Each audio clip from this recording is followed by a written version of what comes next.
శ్వాస అన్ని రోగాలకు మూలకారణ. శ్వాస లేకపోతే మనిషి జీవితమే లేదు.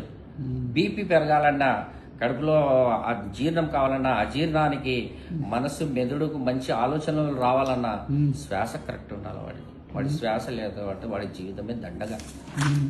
వాడు మళ్ళీ వాళ్ళతో, వేరే వాళ్ళతో, పక్క వాళ్ళతో కొట్లాడుతున్నాడంటే కూడా, సొంత వాళ్ళ మీద కోపపడుతున్నాడంటే కూడా వాడి శ్వాస సరిగా లేదని నాకు అర్థమైంది. ఇది ఒక్క మాట ఎట్లా నేను తెలుసుకున్నా అంటే, కొత్త డాక్టర్ కంటే కూడా పాత రోగి మేలు అన్నట్టు. ఇన్ని రోగాలు ఇంతమంది డాక్టర్ కాడ తిరిగినా కాబట్టి నాకు కరెక్టే చెప్పాను.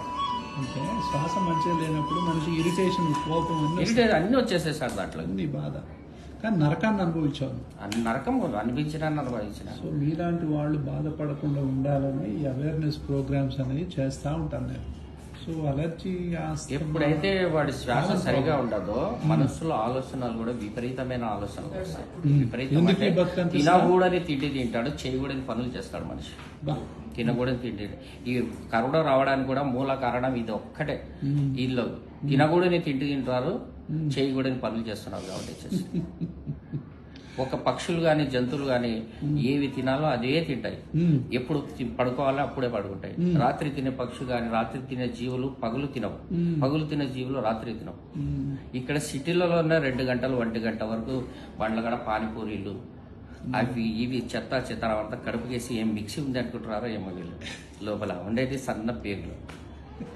టైం కాదు టైం తినేది తిండి కూడా. సో నువ్వు ఇంత బాధపడ్డావు అయితే.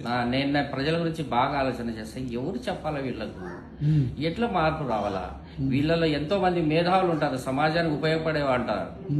వీళ్ళు ఈ విధంగా అనారోగ్య పాలైపోతే కానీ వాళ్ళు కూడా మామూలు మనుషులతో కలిసిపోతారు. నేనే ఇప్పుడు కలిసిపోయినా అవగాహన చెప్పాలనిపిస్తుంది. నాకు ఇప్పుడు చెప్పాలనిపిస్తుంది సార్. నాతో పాటు చదివిన వాళ్ళు చాలా మంది ఉన్నారు, ఇండియన్ ఇన్స్టిట్యూట్ ఆఫ్ సైన్సెస్ లో వాళ్ళు. నిన్ను ఈ జబ్బు నీ లైఫ్ ఆపింది కదా.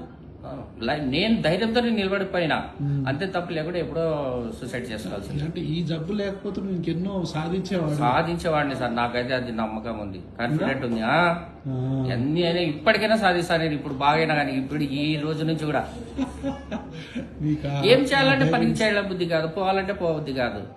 మెదడుకు మంచి ఆక్సిజన్ అమ్ముతుంది కదా సార్. దాంట్లోంచి అవి ఎన్నో రకాల కెమికల్స్ అవుతుంటాయి. అవి టాక్సిన్స్ అన్ని బయటికి పోవాలంటే ఖచ్చితంగా ఆక్సిజన్ ఎక్కువ కావాలి. ఆక్సిజన్ లెవెల్స్ పడిపోతే జీవితాన్ని శాసిస్తుంది. శాసిస్తుంది.